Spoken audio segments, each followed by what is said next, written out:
یه بچه ها وقتی چی کن میگید نداری روی؟ کلی برو اداری روی؟ دونه نیلوی همه خود دیده رفته زیم برو اینجا کلی برو اداری روی؟ تیز برو برو عبید کن به من بابا تکان زنو ای عبدالله وقتی نخود پدر تکان زنی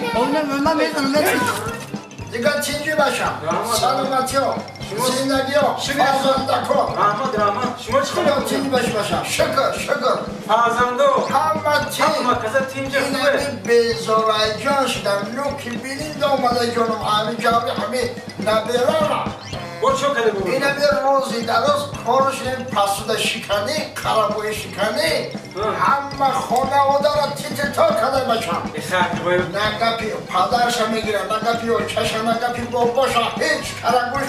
نمیکنه بچم بابا جون نمه مایدان ولی یو شوایو آخه گودک نه شما که بزنیش آخه چکا کنی گودک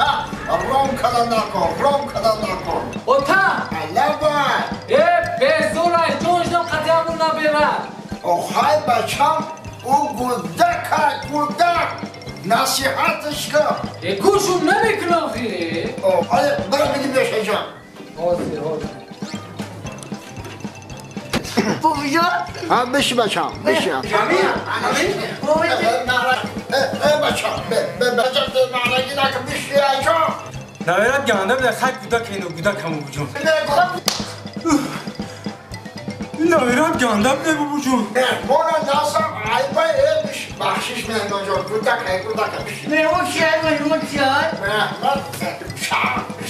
شهر منو بدونی به معنیگی نکن 5 تومانو بتون